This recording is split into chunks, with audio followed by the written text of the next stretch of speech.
తెలంగాణ కాంగ్రెస్ ప్రజాపాలన ప్రభుత్వ ఒక role model గా ఈ నిర్ణయాన్ని తీసుకొని ఎంపెరికల్ డాటా అనేక కోర్టుల్లో కూడా అనేక సందర్భాల్లో ఆయా స్థానిక పరిస్థితులను పట్టుకొని రిజర్వేషన్లను పెంచుకోవచ్చు అనేటువంటి వాటి ఆలోచనతో ఇప్పుడే పెద్దలు పొంగులేటి శ్రీనివాసరెడ్డి గారు చెప్పినట్టుగా ఈ రోజు న్యాయపరమైనటువంటి సలహాలకు సంబంధించి కేబినెట్ లోకి ఏజీ గారిని కూడా ఆహ్వానించుకొని అన్ని రకాల కులంకషంగా చర్చ చేసి ఒక గొప్ప చారిత్రాత్మక నిర్ణయం తీసుకుంది ఇవాళ కేబినెట్.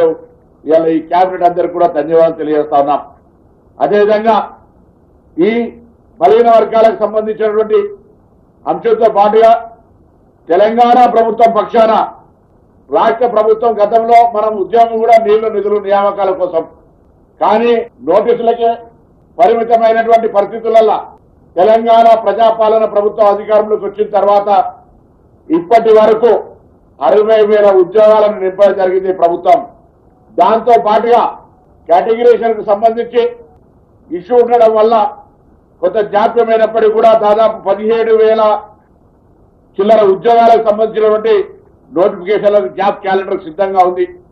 దాంతో పాటుగా ఇంకొక 22,000 ఉద్యోగాలకు మొత్తంగా మార్చి లోపల 1,00,000 ఉద్యోగాలకు పైగా అందరికి ఇవ్వాలనేటువంటి ఆలోచన ప్రభుత్వం నిర్ణయం కూడా ఈ సందర్భం లోపల చేయడం జరిగింది.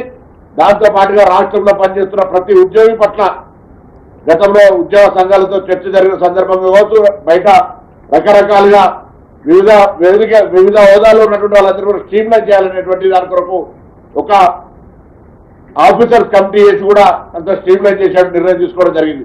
ఇందులో ముఖ్యంగా ఈ రోజు బలహీన వర్గాలకు సంబంధించినటువంటి ఒక చారిత్రాత్మక నిర్ణయం 42% ఇవ్వాలనేటువంటి మాటకు కాంగ్రెస్ ప్రభుత్వం కట్టుబడి ఉంది. దీన్ని సాఫీగా ఎన్నికలు జరిగే విధంగా అందరూ కూడా సహకరించాలని ఒక బలహీన వర్గాల రాష్ట్ర మంత్రిగా ఈ సందర్భంగా కోరుతా ఉన్నారు.